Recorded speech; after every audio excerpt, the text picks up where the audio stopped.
Bom, acho que a gente já pode começar, Luiz Cláudio. Então é o seguinte, é uma satisfação muito grande, né? A gente está juntos aí, estamos iniciando então a nossa semana acadêmica, né, dos cursos de gestão, que envolve os cursos de administração, tecnologia em marketing, tecnologia em recursos humanos, além dos cursos de bacharelado em sistema de informação e as engenharias, que são engenharias elétrica e engenharia de software, né? Então, uma semana que, né, o pessoal se organizou para fazer um conjunto de palestras muito ricas, né, e a gente está tendo a satisfação de começar com você. Eu vou te apresentar mais a hora que a gente for começar a palestra. Eu vou passar primeiro a palavra para o nosso coordenador de pesquisa e de extensão, professor Marco Antônio, para dar as boas-vindas aí, de saudação dele na nossa semana acadêmica, e depois a gente vai escutar o nosso reitor, professor Giovanni, tá? Então, Marco Antônio, a palavra com você.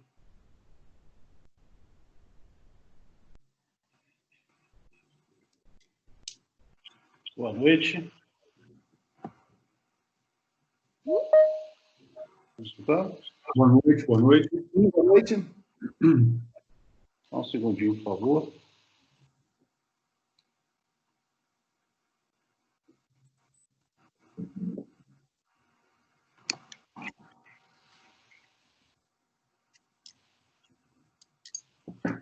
Transmitindo ao vivo aqui pelo Instagram, hein?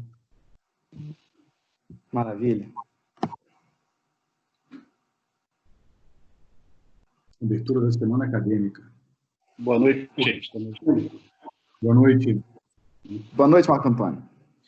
Olha só, as breves palavras, né? Primeiro, queria muito agradecer aí o nosso palestrante hoje, Luiz Cláudio Minato, pela oportunidade de estar compartilhando com a gente aqui um assunto extremamente relevante, né? Queria parabenizar aí a toda a equipe que elaborou essa semana acadêmica, né? Um momento ímpar. A gente, nessa situação toda de afastamento social, a gente está tentando aí ao máximo manter as atividades dentro daquilo que está previsto, e a nossa semana já estava prevista no nosso calendário acadêmico a acontecer agora, na primeira semana de junho, e aí utilizamos um bocado das tecnologias, dos recursos que a gente tem disponíveis para poder fazer essas coisas acontecerem, né?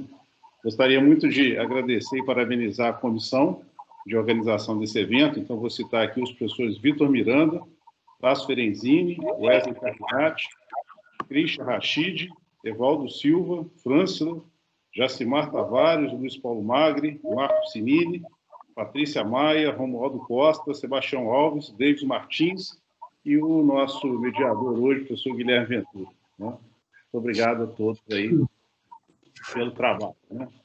Gostaria de passar aqui algumas informações para os alunos. Essa semana vai ser uma semana diferente, né? Uma semana onde a gente vai ter todos os eventos funcionando de maneira remota, né?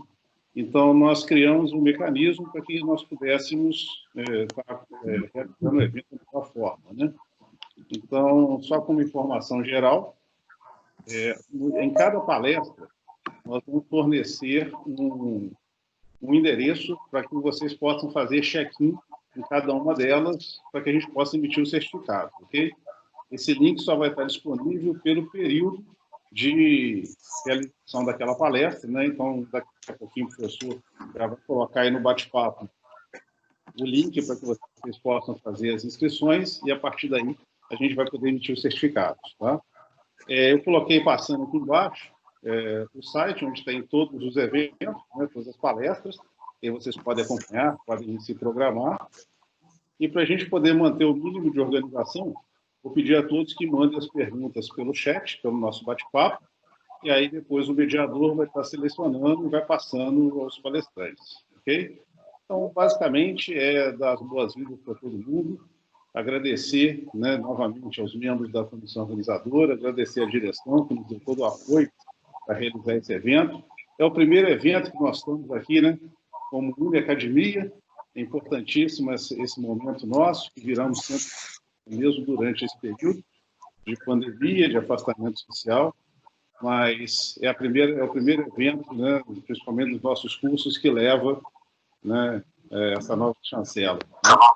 Então, gostaria de agradecer a todos e desejar a todos aí um excelente evento, agradecendo mais uma vez ao nosso palestrante da noite, Luiz Cláudio Binato, pela presença. Ok? Obrigado. Muito obrigado, gente. Passar a palavra de volta ao professor Guilherme Ventura. Obrigado, professor Marco Antônio. Vamos seguir direto, então, convidar o professor Giovanni, nosso reitor da Uniacademia, para fazer a saudação também da nossa semana acadêmica. Professor Giovanni.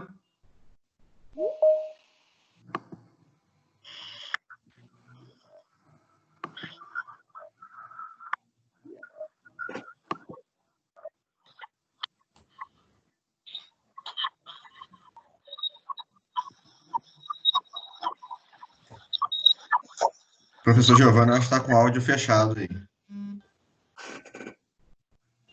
Desculpa, gente. É falha técnica aqui do, do outro lado da linha. Obrigado, Guilherme. Queria cumprimentar você, Guilherme, na sua pessoa. Cumprimento todos os professores e professoras que estão aqui agora conosco. Queria cumprimentar aqui o meu vice-diretor de doutor acadêmico, professor Tiago. Na pessoa dele, cumprimento todo o corpo administrativo da instituição. Cumprimentar e agradecer a resposta ao convite, professor Luiz Binato.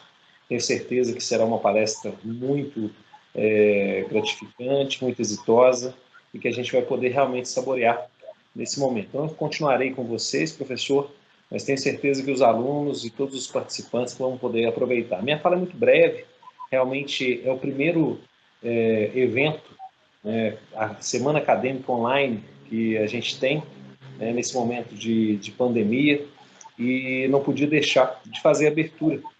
Conversava com o Tiago, conversava isso com ele e falava: Tiago, se fosse presencial a gente não ia lá fazer a abertura? Então, se é virtual, por que não fazer o mesmo? Eu acho que é um momento realmente que a gente está passando diferente, um momento muito importante e que a gente tem consciência que não vai passar rápido, né? A gente ainda vai ter que conviver com essa modalidade por muito tempo. Compartilhava agora há pouco no grupo nosso de coordenadores do Uniacademia, do nosso centro universitário, um artigo que saiu na Nature sobre o futuro das instituições de ensino fora do Brasil, né, no mundo, né, e principalmente essas instituições que dependem radicalmente financeiramente de alunos estrangeiros que fazem intercâmbio e vão para elas.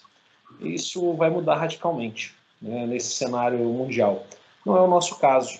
No nosso caso, eu entendo que esse cenário vai ser realmente uma abertura para novas possibilidades, né? Tanto é que nós nos tornamos centro universitário, professor Luiz Binato, como o professor Marco Antônio falou, no meio de uma pandemia.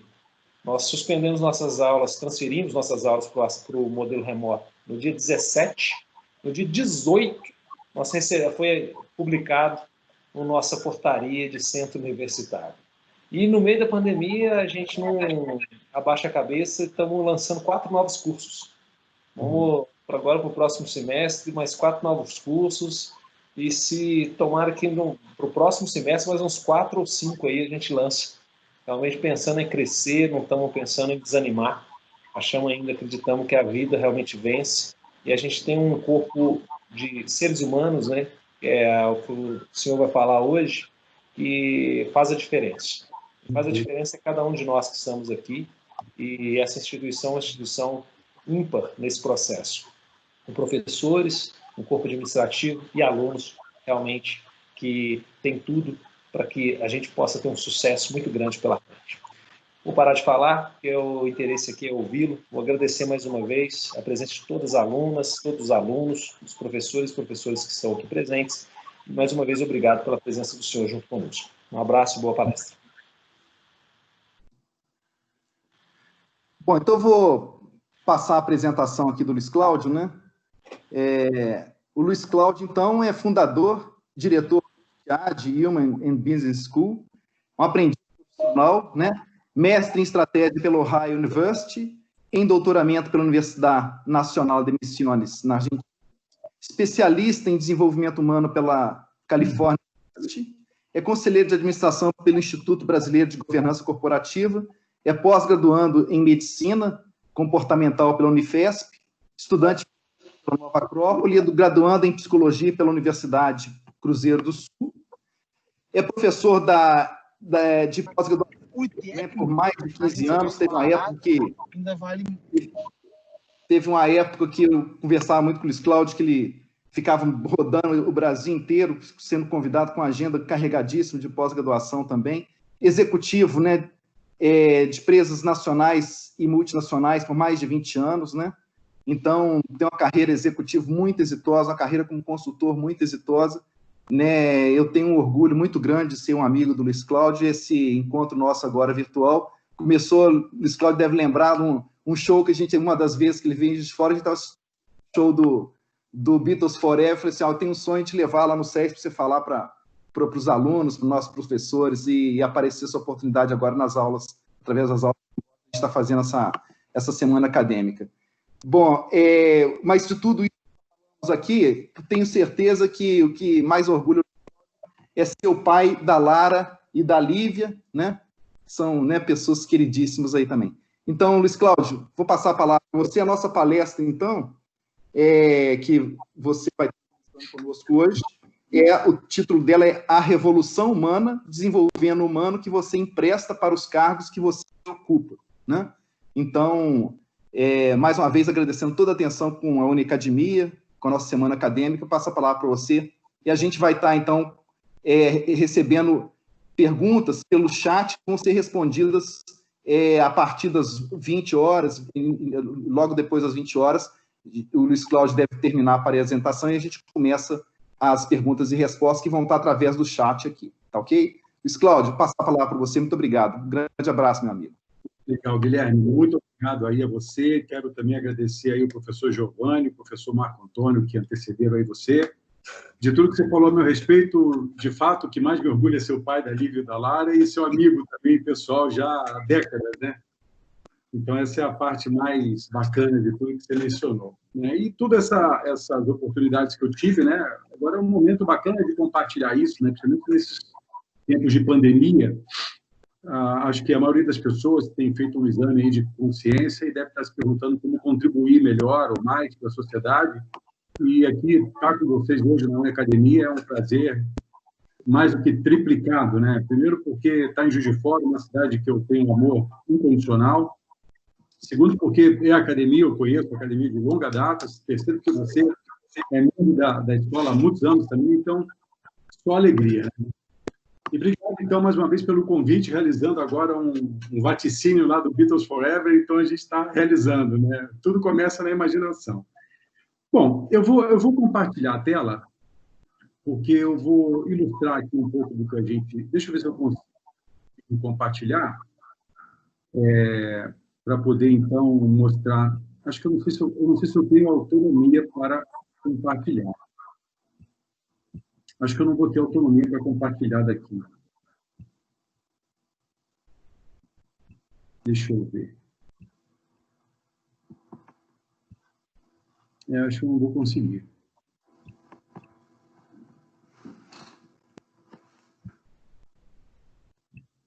Não tem problema. Eu vou ajudar o pessoal a criar uma imagem na cabeça sobre as coisas que eu ia comentar, porque eu acho que eu não tenho autorização para compartilhar. Professor Luiz, aqui é o professor Tiago, diretor acadêmico do SES. Eu acho que agora deu certo. Agora deu. Deu, não deu? Deu certo. Maravilha, então. Então, vamos lá, pessoal. Bom, o tema é esse, né? Revolução Humana, né? Desenvolvendo o humano que você empresta para os cargos que ocupa. Eu acho que se o pessoal que estiver ouvindo desligar o microfone, vai sumir esse barulhinho que está por trás aí. Viu? Agora sim, aí melhorou bem agora. Bom, a ideia qual que é? Vamos fazer, nesse início, criar um contexto, né? Acho que ainda tem o microfone aberto, mas tudo bem. Vamos criar um contexto para entender o seguinte. Nós temos passado aí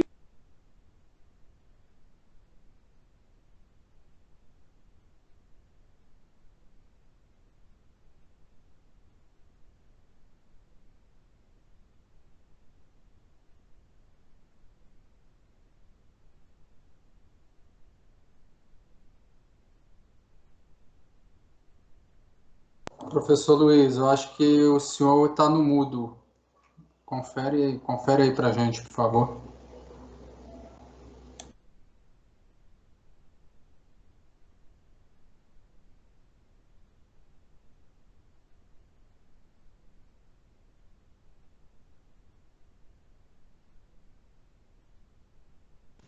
Ele está no mudo, sim. Voltou agora, hein? Voltou? Voltou. Eu desliguei e liguei de novo. Então, acho que funcionou agora, né? Funcionou. Tá. E a tela está aparecendo aí para vocês? A tela aparece? Tá ok, tá certinho agora. Tá bom. Bom, estão me ouvindo aí, né? Ok. Então, vamos lá. Então, eu estava falando que nós passamos, nesses últimos 150 milhões de anos, fazendo a nossa história no planeta Terra, e nos últimos 40, 50 milhões de anos, a gente vem passando por algumas eras, né? A primeira delas era extrativista, onde vivíamos aí vagando pelo planeta, extraindo aquilo que a natureza nos oferecia como alimento, né? Desde os frutos, caça, etc. Entramos depois numa era, 20 mil anos atrás, mais ou menos, uma primeira revolução agrícola, onde o ser humano, então, ele começa a criar uma condição de plantio, e então ele troca o risco de viver pelo que a natureza oferecia e começa a ter a própria condição de plantio daquilo que lhe era necessário para a sobrevivência. E, nesse sentido, as pessoas acreditam que o ser humano da era agrícola tinha uma característica predominante de força braçal, mas, antes disso, ele tinha uma característica muito predominante de pensar uma tecnologia nova de produção de alimento, né? Então, isso muda, né? Tem um contexto nisso que é importante ressaltar, que o ser humano sai de uma condição de maior risco na era extrativista e vai para uma condição de menor risco na era agrícola, porque ali ele domina a tecnologia de plantio. Depois de muita observação, de muito estudo, de muita criatividade, muita invenção, ele cria uma tecnologia de plantio e subsistência. Passado isso, com os assentamentos e a aglomeração de pessoas em determinados lugares, o ser humano começa a viver as agruras de uma sociedade que vive aglomerada. E, com isso, começam a surgir alguns problemas, dentre eles os problemas de abastecimento. E, nisso, então, o ser humano começa a perceber que havia uma oportunidade de produzir produtos em massa, a partir, inclusive, de algumas invenções do ser humano, principalmente nos últimos 250, 300 anos. Então, o ser humano entra numa era chamada era industrial. E quem vai trabalhar na era industrial somos nós, seres humanos, que estávamos no ambiente mais agrícola. Então, nós nos tornamos ali, naquele momento, um meio de produção e nos tornamos, então, um recurso humano que sai da era agrícola, que havia o risco, inclusive, do tempo, da natureza e tal, e vai para um ambiente um pouco mais seguro, por assim dizer, que é o ambiente industrial, onde o ser humano vai receber um salário. Então, ele troca primeiro, ele troca o risco da natureza pela segurança do plantio e da tecnologia que ele dispunha. Depois, ele sai dessa tecnologia que ele dispunha e vai para a indústria, que ali ele tinha uma segurança maior. Depois, a gente passa por um século XX cheio de mudanças, cheio de transformações, de toda a ordem, né? Política, econômica, social, tecnológica, ambiental, legal. Passamos por várias revoluções sociais e até que chegamos no final dos anos 80, quando, então, experimentamos a era do conhecimento, quando, então, a tecnologia começa a disponibilizar todo o conhecimento, e aí as pessoas que tinham determinado emprego, alguma formação, alguma educação, já se sentiam um pouco inseguras de não buscar mais conhecimento. Então, o conhecimento passa a ser um fator de produção fundamental, e seres humanos, então, começam a buscar mais conhecimento, e aí começa a surgir um certo grau de empreendedorismo. E toda essa jornada que eu estou relatando, a gente tem uma mudança radical na equação econômica, que, num dado momento, a demanda era maior do que a oferta, muito maior do que a oferta, e depois a demanda fica igual à oferta, até que chegou num ponto que a demanda fica menor do que a oferta e muito maior do que a oferta. Isso muda tudo nas nossas vidas, até o ponto de chegarmos hoje numa era que eu vou convidá-los a chamar de era da consciência. O que é a era da consciência? É uma era em que há os protocolos, as normas, as regras, os manuais, mas, num certo sentido, o ser humano passa a ter uma responsabilidade maior com as escolhas que faz. se nós pegássemos as eras anteriores, a gente veria que o passado e o futuro eram mais ou menos parecidos, porque o passado e o futuro eram pensados dentro de uma dinâmica histórica estável demais, né? Então, o que acontecia no passado, nós replicaríamos no futuro e tudo funcionaria muito bem. Os filhos aprendiam a ser pai com os pais, os alunos aprendiam a ser professor com seus professores, os chefes iriam aprender a ser chefe com seus próprios chefes. Quando a gente avança um pouco mais, lá na era do conhecimento, passado e futuro já passam a ser coisas diferentes. As experiências que os meus pais viveram são completamente diferentes das experiências que eu estou vivendo. E hoje, se eu pensar nas minhas filhas, e nesse sentido eu tinha que aprender coisas novas, porque o conhecimento mudava, se eu pensar nas minhas filhas, então, o mundo que elas vivem é completamente diferente do mundo que eu vivia com 20, 22 anos de idade. Então, o futuro, que é o tempo que nós estamos definindo de agora até o todo sempre, é algo a ser criado, é algo a ser imaginado, é algo a ser construído a partir do cognitivo, a partir da imaginação, da nossa capacidade de processar a informação. Então, se no passado o conhecimento era vantagem, se no passado o conhecimento era um fator de produção importante, a cognição desse conhecimento, transformar esse conhecimento em aprendizado, em ação, em resultado, passa a ser determinante. E aí é que a gente vem nessa história de revolução humana, porque na era agrícola, que foi uma revolução, nós tivemos uma revolução humana. Na era industrial, que foi revolucionária, nós tivemos uma revolução humana. Na era do conhecimento, outra revolução humana. E agora, na era da consciência, outra revolução humana. Ou seja, a despeito de todo o nome que a gente dê para as revoluções que passamos, por trás dessas revoluções tem sempre a revolução humana. E tem um aspecto fundamental disso que eu estou falando. Até a era industrial, nós, como indivíduos de uma sociedade, né, e sempre que passamos a fazer parte de uma sociedade, a gente ganha um cargo e uma organização da qual fazer parte. Então, quando você nasce, você é filho, irmão, sobrinho, neto, numa família, depois você é aluno de uma escola, depois você é membro de uma igreja, depois você é sócio de um clube. Num certo sentido, você sempre tem um cargo e você sempre pertence a uma organização social. E a dúvida que paira é: que horas eu vou aprender a ser humano? Que horas eu vou começar a colocar os elementos humanos que me fazem parte nos cargos que eu ocupo? E quando a gente pensa nessa migração toda de eras que eu comentei, a gente percebe que até um pouco tempo atrás as instituições tinham um peso muito mais forte nos indivíduos do que o inverso. Eram as instituições que definiam quem você ia ser, a família, por exemplo, eram as instituições que definiam quem você ia acreditar, a igreja, talvez, eram as instituições que definiam o que você tinha que aprender, eram as escolas. E hoje, como isso está muito disponível, né, naquela época que alguns filósofos chamam de pós-verdade, as pessoas hoje, como indivíduos, têm uma prerrogativa de tomar decisões e viver por essas decisões.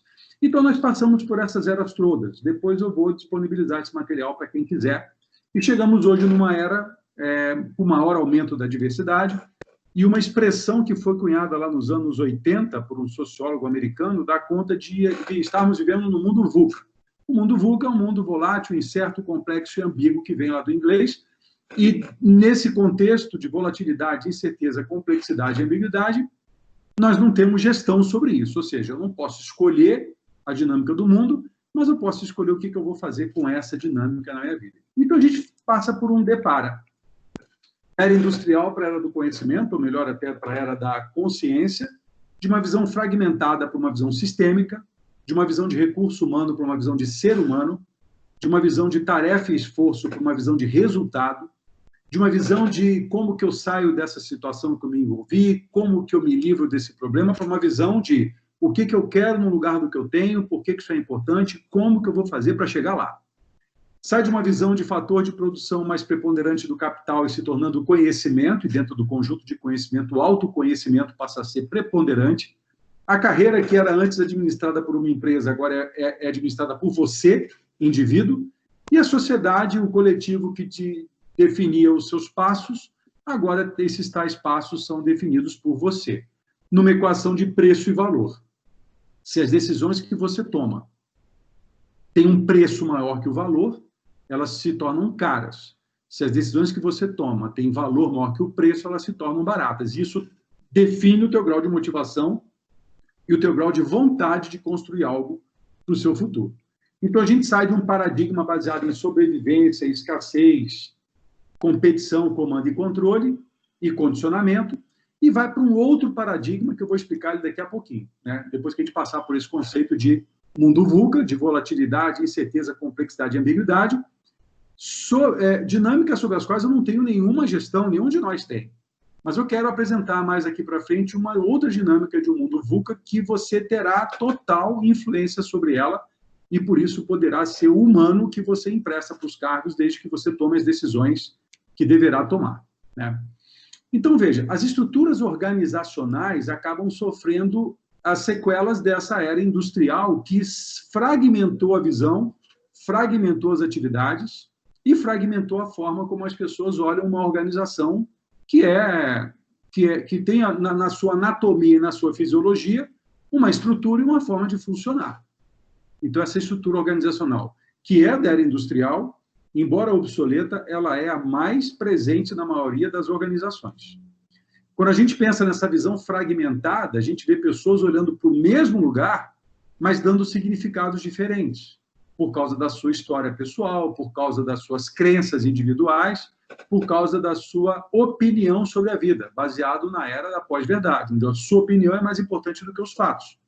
Esse aqui é um exemplo de um organograma de uma empresa que vocês conhecem, que é a Cacau Show, que é completamente diferente de um organograma hierárquico. Ele é um organograma que está muito mais aparentado com um corpo vivo e que se adapta a algumas estruturas de um mundo volátil, incerto, complexo e ambíguo. Então, se eu tenho pessoas com uma visão fragmentada, o papel da liderança é trazer um elemento comum para integrar a visão de todos. Esse elemento pode ser um propósito da companhia, pode ser o resultado esperado, pode ser a missão dessa empresa, onde, apesar de cada um ter a sua própria forma de ver o mundo, eles passam a ter um ponto em comum, que é o que configura uma sociedade, né? Um conjunto de pessoas que vivem com interesses comuns, né? Que tem algo em comum.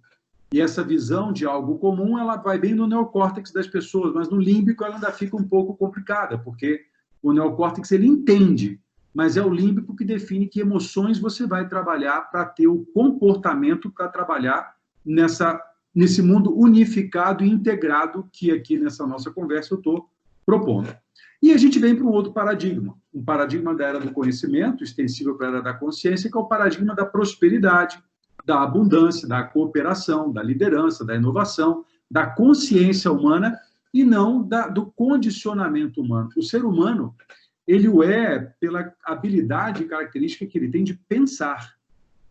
Quando o ser humano abre mão dessa característica de pensar, de refletir, de raciocinar, e ele conecta isso, quando ele abre mão disso e vive apenas pelos impulsos, pelos estímulos e pelas emoções, ele se assemelha não mais a um ser humano, mas se assemelha a um animal meio que tanto quanto irracional. Então, é o momento das pessoas começarem a assumir a sua responsabilidade pela sua própria história e começar a perceber de onde vem essa história, né?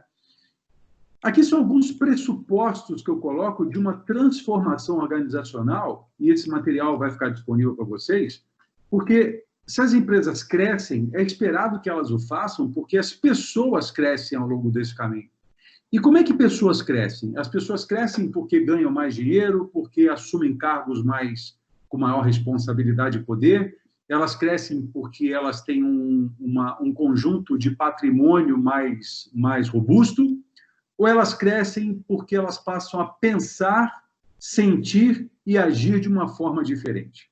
Aí entra um tripé que eu gosto muito de trabalhar, e faço isso muito das minhas aulas e nos meus projetos, que é o tripé que eu chamo de LEG, né? A liderança, estratégia e gestão, que vale para um contexto organizacional e vale para um contexto pessoal. E, na verdade, pessoal, eu quero deixar bem claro que no meu modelo mental e nos dias de hoje não existe mais na minha cabeça uma vida pessoal e uma vida profissional.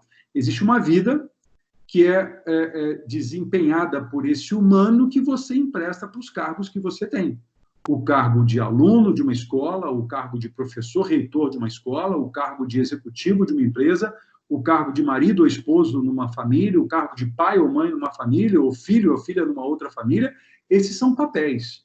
E esses papéis são preenchidos pelo humano que habita em você. Então, conhecer esse humano é fundamental para você saber que decisões você está tomando na sua vida. Aí é que entra um conceito, pessoal, que eu chamo de modelo do pensador, porque isso me ajudou muito quando eu ainda estava operando como executivo de outras empresas, não da própria empresa da qual eu faço parte, sou sócio, mas eu tinha uma necessidade muito grande de fazer com que as equipes que eu liderava gerassem resultados. E aí, nesse momento, eu vou pedir para você se abster um pouco dos cargos que você tem e trazer para essa nossa conversa o humano que você é. E te fazer a seguinte pergunta, né? E claro que eu vou fazer uma dinâmica um pouco mais veloz, e depois, se você quiser conversar mais sobre isso, meus contatos vão ficar disponíveis, você vai ser muito bem-vindo, muito bem-vinda. Mas se eu perguntasse para você, ou se eu dissesse para você que na sua trajetória humana, de 20, 25, 30, 40, 50 anos aqui na Terra, você levanta da sua cama todo santo dia e vai trafegar pelos seus ambientes aí de vida e de papéis que você desempenha. Se eu perguntasse para você, tudo que você faz na sua vida, você faz em busca do quê? Você deve ter uma resposta na sua cabeça, talvez muito fácil, muito rápida, muito específica, ou uma resposta meio truncada. O fato é que eu vou adiantar as respostas das perguntas que eu vou fazer por causa da dinâmica que a gente está implementando. Mas eu arriscaria dizer que tudo que você faz na sua vida é em busca de um resultado. Você pode chamar esse resultado de felicidade, de bem-estar, de dinheiro, de felicidade, de qualidade de vida, de saúde, de relacionamento. Você pode chamar isso do nome que você quiser, mas no fim do dia você está em busca de um resultado. Se você está em busca de um resultado que você deseja e você atinge esse resultado, isso comentamos, né, e damos o nome disso de sucesso. Aí, damos o nome a isso de sucesso. Eu tenho uma meta, um resultado esperado, eu atingo essa meta, eu tenho um certo grau de sucesso. Mas se eu tenho uma meta e não atingo essa meta, alguns chamam isso de fracasso. O que eu quero dizer com isso, pessoal, de uma maneira bastante objetiva, é o seguinte: você não é nenhum sucesso e você não é nenhum fracasso. Você é uma coisa muito maior do que isso, porque sucesso e fracasso são apenas resultados oriundos dos seus comportamentos. Então, você tem um conjunto de recursos internos que você utiliza através dos seus comportamentos. Então, você tem vontade, você tem coragem, você tem curiosidade, você tem inovação, você tem criatividade, você tem energia, você tem ousadia, você tem determinação, você tem um monte de recursos internos que, num certo grau, a gente pode chamar um conjunto desses conjuntos de recursos, de virtudes, mas também, como todo humano que nós somos, que você é, que eu sou, nós temos um conjunto de recursos internos que a gente pode chamar de vícios. E nós trabalhamos entre esses vícios e essas virtudes, que quando transformamos em comportamento, isso nos leva aos nossos resultados. Então, eu conheço pessoas que, nesse período que a gente está vivendo de pandemia, eles estão reclamando porque acham que a pandemia os tornou pessoas com um peso corporal maior do que antes da pandemia. Então, é mais fácil, obviamente, culpar a pandemia, mas, na verdade, foram os comportamentos dessa pessoa durante a pandemia que fizeram o seu peso corporal aumentar. Mas eu conheço também pessoas que, durante a pandemia, tomaram outras decisões, tiveram outros comportamentos e o seu peso corporal diminuiu. Ele está mais sadio, mais saudável, mais esbelto, por conta dos comportamentos. Então, se eu perguntasse para você, se você quiser melhorar os resultados que você tem na sua vida, o que você deveria fazer? Eu acredito que há uma relação de causa e efeito entre resultados e comportamentos. Então, você deveria mudar os seus comportamentos. E até aí é muito simples de entender, porque a maioria das pessoas faz isso. E de que forma? Ah, não aguento mais essa aula, então eu vou sair daqui. Ela muda o comportamento e muda o resultado. Ah, não aguento mais viver nessa cidade, então ela muda o comportamento e muda o resultado. Só que isso é um equívoco. Essa forma de pensar é um equívoco, e esse equívoco ele foi forjado na era industrial, quando as pessoas viviam uma situação que ela conhecia, que ela dominava, não queria mais, e perguntava assim, como que eu faço para sair dessa situação? A pergunta é, como que eu faço para sair dessa situação? Eu sou contratado por muitas empresas, e a pergunta que eles me fazem, o briefing que eles me fazem é, Luiz, nós não queremos mais esse resultado. Nós não podemos continuar na situação que estamos. Nós precisamos melhorar as coisas aqui dentro dessa empresa. Eu pergunto, o que você quer no lugar disso? Aí a resposta é um silêncio, porque ele sabe com muita clareza o que ele não quer, mas ele não tem a mesma clareza daquilo que ele quer. Então, por isso que eu disse nos slides anteriores que o como tem um papel depois que eu sei o que e o porquê. O que eu quero, por que isso é importante, e aí sim, como que eu vou fazer para chegar lá? Então, para a gente mudar um pouco essa dinâmica e começar a entrar, de fato, no soft skill, naquilo que nos torna humanos, a pergunta que eu te faço é, se o comportamento é causa, o resultado é efeito, qual é a causa que faz com que o comportamento seja o efeito? O que faz com que seres humanos se movam, dado que o comportamento é uma ação, uma atitude, um movimento do humano que faz ele se aproximar de algo que ele quer ou que faz ele se afastar de algo que ele não queira? E se você tivesse presente comigo e se estivesse interagindo, você ia falar algumas coisas do tipo vontade, objetivos, mas lembra que objetivos estão aqui no conjunto de resultados esperados. Visão de futuro, meta. Mas a resposta mais precisa para essa pergunta, pessoal, e depois, na hora que você for me fazer perguntas, você pode contestar, e eu sugiro que conteste mesmo, é o que nos move são as nossas emoções. Nós somos seres que passamos a vida ou fugindo da dor, ou buscando o prazer, ou fugindo da ameaça, ou buscando a oportunidade, ou fugindo do custo, ou buscando o benefício, ou fugindo da necessidade, buscando o desejo, sempre numa relação dual entre direitos e deveres, né? Muitas pessoas querem os direitos, mas não querem cumprir os deveres. Isso, de novo, né, no meu ponto de vista, e vale a crítica, obviamente, é um equívoco, porque essa moeda tem sempre dois lados, né? Se eu sei o que eu não quero, se eu fugir do que eu não quero, sem avaliar o que eu quero, periga eu sair de um lugar ruim para um lugar pior. Por isso que é importante você ter uma noção clara do que você tem hoje, avaliar o que você tem hoje e se perguntar, isso que eu tenho hoje é o que eu quero? Se a resposta for sim, ótimo. Esmere-se para ser cada vez melhor nessa condição que você tem hoje. Mas se a resposta for não, a pergunta é, o que eu quero no lugar disso? Por que isso é importante e como que eu vou fazer para chegar lá? Aí você começa a emprestar o humano que você tem para o seu cargo. Porque aí você começa a ter que lidar com as suas próprias emoções e aprender a lidar com as emoções do outro. Que em algumas empresas as pessoas entendem isso, mas elas ainda não aprenderam a fazer isso.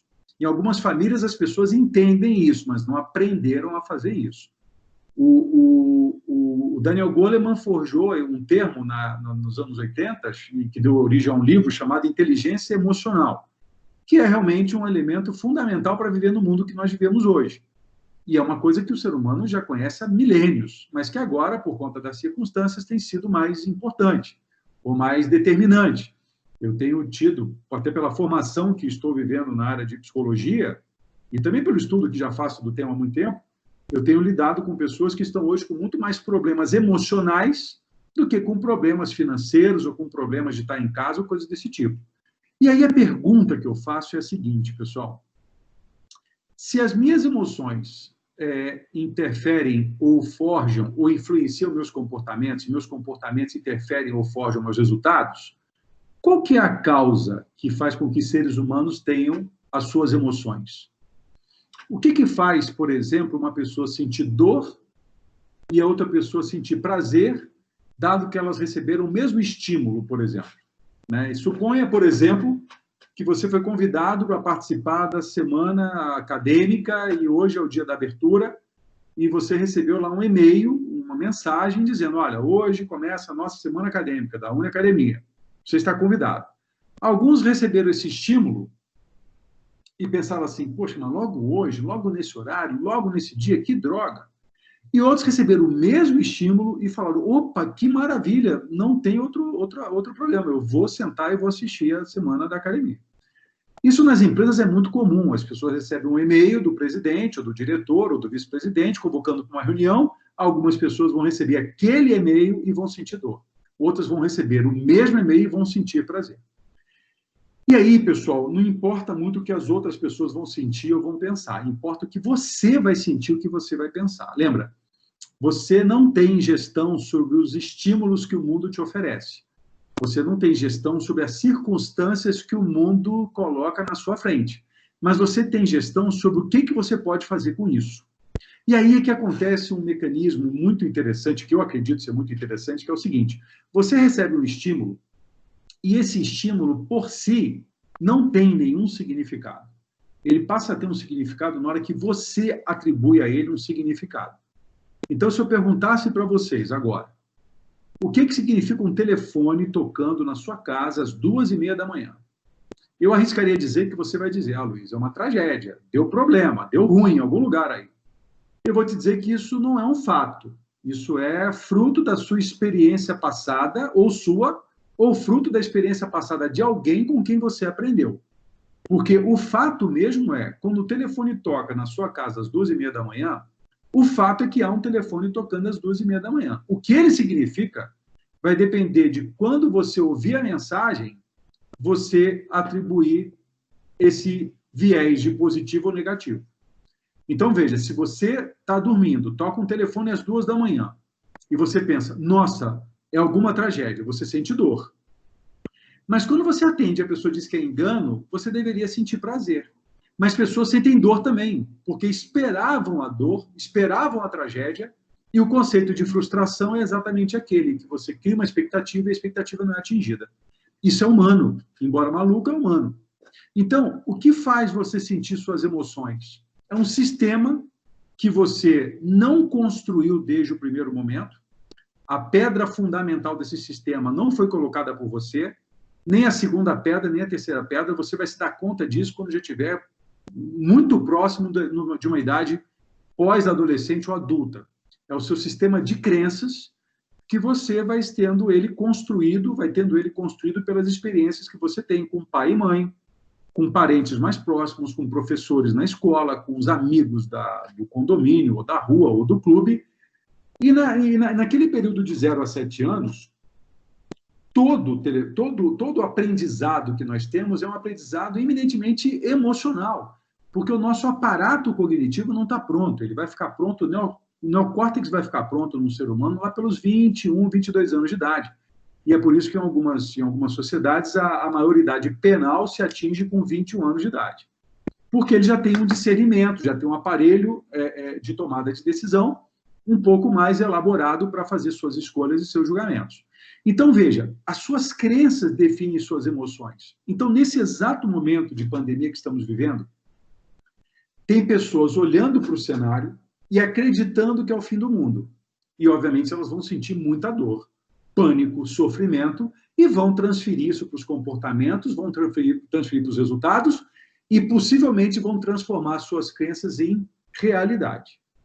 E tem pessoas que estão vendo, nesse momento, uma oportunidade de construir alguma coisa diferente, dado que algumas normas estão mudando, o normal se está restabelecendo, há um novo normal se estabelecendo.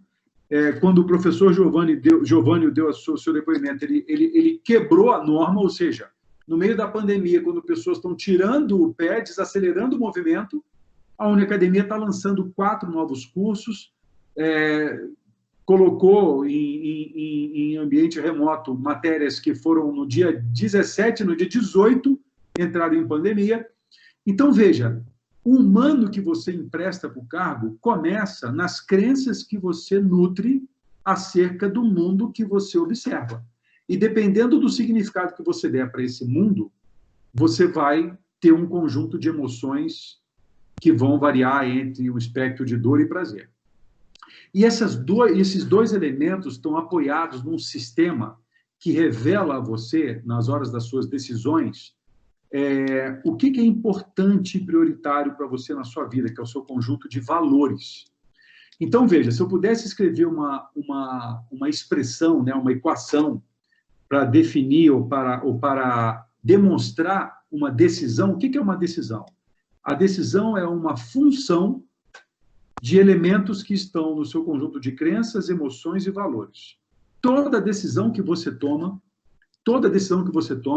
e eu estou repetindo e reiterando isso exatamente para provocar você e você depois criticar e contrapor isso na hora das perguntas, toda decisão que você toma tem um conteúdo de crenças que você tem, de emoções que você tem, de valores que você tem. Raramente o teu conjunto de decisões tem um conjunto que alinha emoções, crenças e valores com os resultados que você quer. Por uma razão um tanto quanto simples. A maioria das pessoas não tem clareza do que querem obter, do que querem fazer, do que querem ser na vida. Elas têm clareza do que não querem ser. E o humano não é um animal para viver fugindo. Ele é um animal para viver em busca de algo. Tem um livro que eu adoro, de um psicoterapeuta, médico, psicanalista, psiquiatra, chamado Viktor Frankl, austríaco, que foi preso e torturado em 4 campos de concentração, onde ele perdeu esposa, pais, irmãos e um monte de coisas. E ele escreveu um livro chamado Em Busca de Sentido, que dá início a uma linha da psicologia chamada logoterapia. Ele, Viktor Frankl, junto com Adler e junto com Freud, fazem aí o triunvirato das teorias psicoanalíticas de Viena, que é uma escola muito forte. E exatamente na hora que ele começa a falar de valores, princípios e propósito, e chamado. E isso, pessoal, são elementos que estão em todos nós como humanos, né? Uma missão pessoal, um sentido de propósito presente e que nos permita conferir e construir e deixar, ainda em vida, um legado. Isso é um framework, é uma estrutura de pensamento, né? Eu pediria para você olhar isso com cuidado, olhar isso com criticidade, olhar isso com um olhar analítico e crítico, para que na hora das perguntas e respostas a gente possa fazer uma conversa bem bacana sobre esse tema, porque esses elementos que eu coloco, né, como modelo do pensador, eles passam por 4 dimensões humanas. Algumas delas que o próprio modelo de mundo nos treina com muita frequência para trabalhar, e outras que o modelo de mundo não nos treina, portanto estão atrofiadas. Uma delas é a dimensão física. Nós somos preparados para trabalhar fisicamente, portanto nós crescemos, nosso corpo cresce através das mitoses, ele cresce através da multiplicação das células, ele cresce através do exercício que somos estimulados a fazer, ele cresce através dessas experiências, onde a dor física é uma dor que nos dá, até certo ponto, um certo grau de orgulho. Outra dimensão é a dimensão intelectual e mental. Nós somos fruto de uma estrutura social que te promove o desenvolvimento intelectual. Estudar é bacana, fazer trabalhos é bacana, ler livros é bacana, e muitas vezes você sente um certo orgulho da dor intelectual que você carrega. Nossa, passei o final de semana estudando para apresentar esse material. Nossa, passei um ano inteiro fazendo mestrado, doutorado, 2, 3 anos fazendo mestrado, doutorado, e isso foi dolorido, me afastei da família, me afastei dos filhos e tal. Só que a gente começa a trabalhar algumas dimensões que nos são presentes desde o primeiro momento das nossas vidas, mas que o mundo não nos ajudou a desenvolvê-las, e, portanto, desde a partir de adulto, vamos ter que desenvolver. Uma delas é a dimensão emocional. A maioria de nós, quando tem um revés emocional, ao invés de encarar esse revés emocional, ao invés de enfrentar e aprender com ele, nós tendemos a ocultá-lo. E quando eu oculto o viés emocional, porque eu tenho vergonha, porque fui demitido, porque fui traído, porque fui humilhado, eu acabo, por esconder isso, atrofiando o músculo emocional. E quando eu lido com situações mais tensas, de maior dor ou maior prazer, eu tendo a perder um pouco a minha condição de me auto-liderar, porque a emoção toma conta de mim. Então, vocês devem conhecer pessoas que a emoção toma conta dela muito fácil, ela deixa de ser ela para ser a emoção. E, naquele momento, a pessoa se torna um ser irracional. E uma outra dimensão que trabalha junto com essas 3, que é uma dimensão que talvez seja a mais delicada e que vai exigir um grau de introspecção maior, é a dimensão espiritual. E entenda a dimensão espiritual como sendo as experiências que você tem em vida e que te tornam alguém melhor, mais compassivo, mais generoso, mais contemplativo, e que eu posso fazer isso através da religião, através de outras práticas humanas, mas que não exclusivamente através da religião. Então, nós trabalhamos com essas inteligências, a inteligência física, o coeficiente intelectual, o coeficiente emocional, o coeficiente espiritual. Isso está presente em nossas vidas, pessoal. E o convite que eu gostaria de fazê-los é que enxerguem isso como uma dinâmica integrada. O físico, o intelectual, o emocional e o espiritual fazem parte de uma mesma dinâmica integrada. E se você desenvolver apenas o físico e o intelectual, vai deixar o emocional e o espiritual para trás. Eu vejo nos trabalhos que eu faço muitos executivos se apoiando muito da dimensão intelectual e deixando atrofiada a dimensão emocional. Portanto, os casamentos vão começando a depauperar, as relações com os filhos vão começando a ficar mais frágeis, e ele se apoia, e quanto mais esse outro lado, que ele acha que é um outro lado, mas é o mesmo lado do humano que ele empresta para o cargo, vai se deteriorando, mais ele se apega naquilo que ele acredita que está indo bem, que é no intelectual, que é no cargo, que é na sua rotina executiva. Isso gera ansiedade, depressão e outras doenças. Então, se ver como um ser integral, e, portanto, como um indivíduo, que é, pela própria natureza do termo, indivíduo, portanto, ele é indivisível, você não é uma pessoa física, intelectual, uma emocional, uma espiritual. Você é um único indivíduo e esse indivíduo trabalha essas todas as dimensões. Por isso, a importância de você se perceber como humano. O que você pensa? Com quem que você aprendeu isso que você pensa? Quais são os seus valores? São coisas que deveriam sair da boca de um indivíduo como sairia um golfar de algo que ele comeu e não gostou. Mas é raro encontrar uma pessoa que saiba falar de si com uma proficiência de quem vive consigo durante décadas, 24 horas por dia, durante muito tempo. Então, um convite que eu faço também, um elemento bastante prático é: você é capaz de falar de você por meia hora, ininterruptamente, sobre suas características de emoções, crenças, valores, seus princípios e o seu propósito de vida? Isso é uma questão... E você saberia falar de você sem mencionar o que você estudou, onde você trabalhou, falar apenas o que é da sua essência? E esse elemento é importante porque quanto mais ciência você tiver sobre isso, mais próximo de você mesmo, da sua autenticidade, você poderá se tornar. E quando a gente pensa nesse modelo para o indivíduo, esse modelo para uma empresa é a mesma coisa. Porque uma empresa acredita em mim, na verdade, não acredita em mim, né, discordem de mim e provoquem a discussão. Empresas e pessoas operam da mesma maneira. A diferença é que uma pessoa é um indivíduo, uma empresa é um conjunto de indivíduos. Então, enquanto pessoas buscam resultados, empresas também buscam resultados, só que ela usa a dimensão de tempo com uma proficiência maior que a maioria dos humanos. Elas olham resultados de longo prazo, que elas chamam de visão, de médio prazo, que podem chamar de objetivos, de curto prazo, que pode chamar de metas. Hoje, no momento que a gente está vivendo, o longo prazo está suspenso, o longo prazo. A gente está trabalhando hoje o curtíssimo, o curto prazo, e um pouquinho, alguns já se atrevendo a ver o médio prazo. E na medida que empresas buscam resultados, elas o fazem através dos comportamentos das pessoas que trabalham lá. Só que nas empresas nós chamamos isso de estratégias, planos de ação, diretrizes, processos. E quando você começa a perceber que os processos não estão indo em direção aos resultados, você tem que fazer alguma mudança. E por isso que aquela estrutura organizacional fragmentada é complicada, porque muitas vezes o pessoal de finanças tem um objetivo para finanças que é diferente do objetivo de vendas, que é diferente, naturalmente, do objetivo de RH e de operações. Mas esses 4 objetivos têm que convergir para o objetivo da organização, e muitas vezes eles não convergem. E aí a presença da liderança como maestro e harmonizador dessas questões locais e globais é fundamental. E se seres humanos se movem através das emoções, quando a gente junta as emoções de um monte de gente numa mesma empresa, numa mesma organização, a gente dá o nome disso de clima organizacional.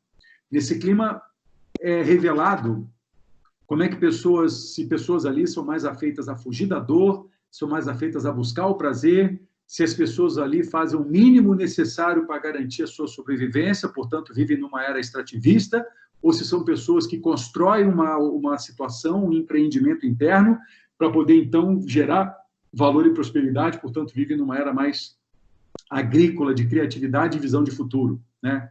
Alguns ainda vivem na era industrial apenas cumprindo suas tarefas. E quando junta as crenças de um monte de gente numa empresa, essas crenças juntas, né, formam a cultura da empresa. Da mesma forma que uma crença pode me empurrar em direção ao que eu quero, me afastar daquilo que eu quero, a cultura de uma empresa pode empurrar para aquilo que ela quer atingir como meta e futuro, mas também pode prejudicá-la e segurá-la a ponto de não conseguir atingir os resultados que ela quer. Nesse sentido, as empresas também têm seus valores corporativos, seus princípios organizacionais e seu propósito de existência. Algumas empresas estão começando a trabalhar com esse tema nos seus planejamentos estratégicos aí. Da mesma forma como uma missão corporativa e um legado. Empresas obedecem à mesma dinâmica de seres humanos, trabalham nas dimensões física, intelectual, emocional e espiritual.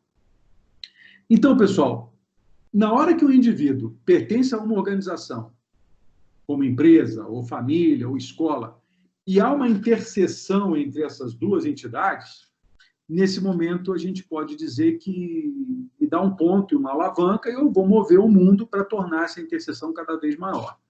Ao invés de eu simplesmente sentir dor de um casamento, eu vou fugir desse casamento, ou sentir dor de uma empresa que eu trabalho, eu não quero mais trabalhar aqui. ou não gostar mais da escola que eu frequento, vou sair da escola, como se isso fosse solução. E não é. Você pode sair de um lugar e ir para outro muito pior.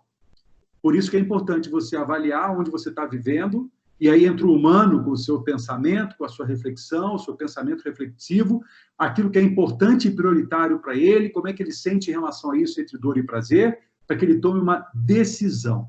Decisão, uma competência humana cada vez mais importante, principalmente na era, no momento que a gente está vivendo, e é uma competência de seres humanos realmente maduros emocionalmente. Não vale, não é uma competência apenas de pessoas intelectualmente robustas.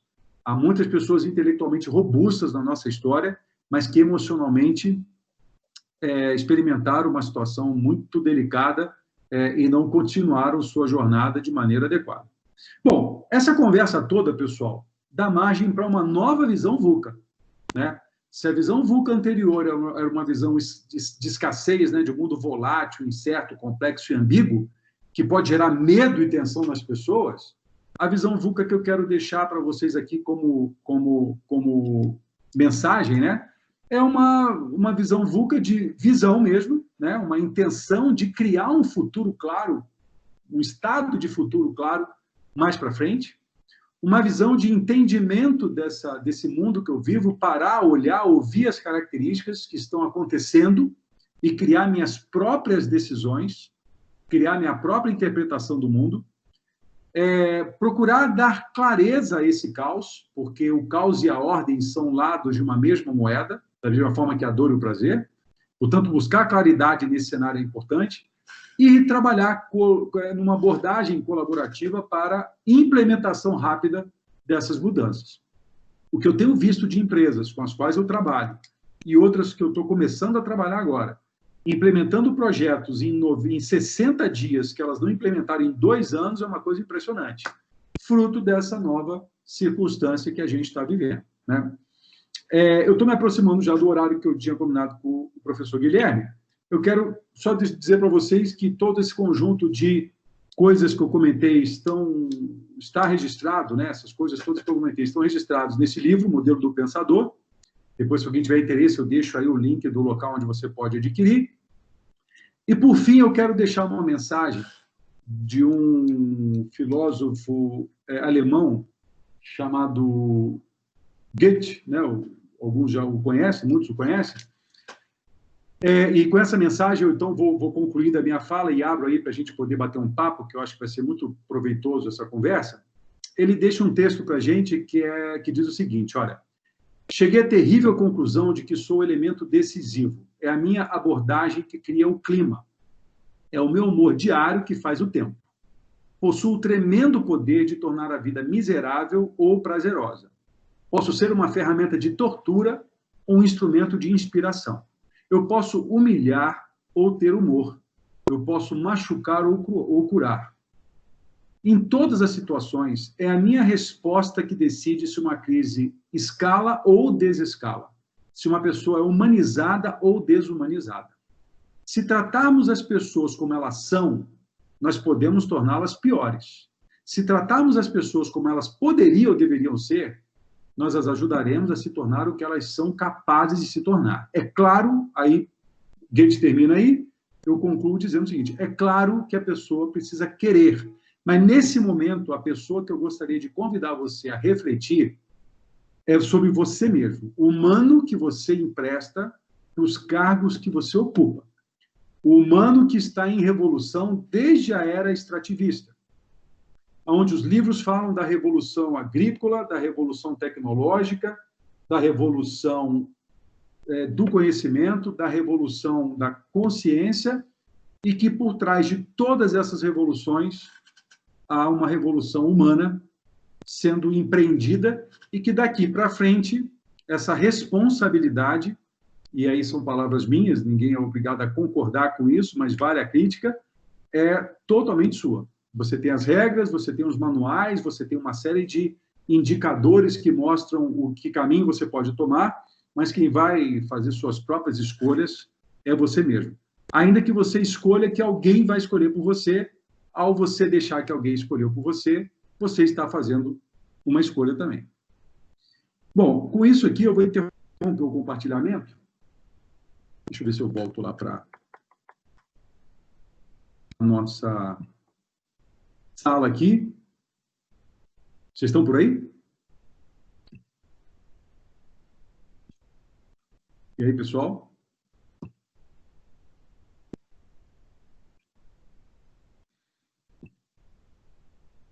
Guilherme está por aí?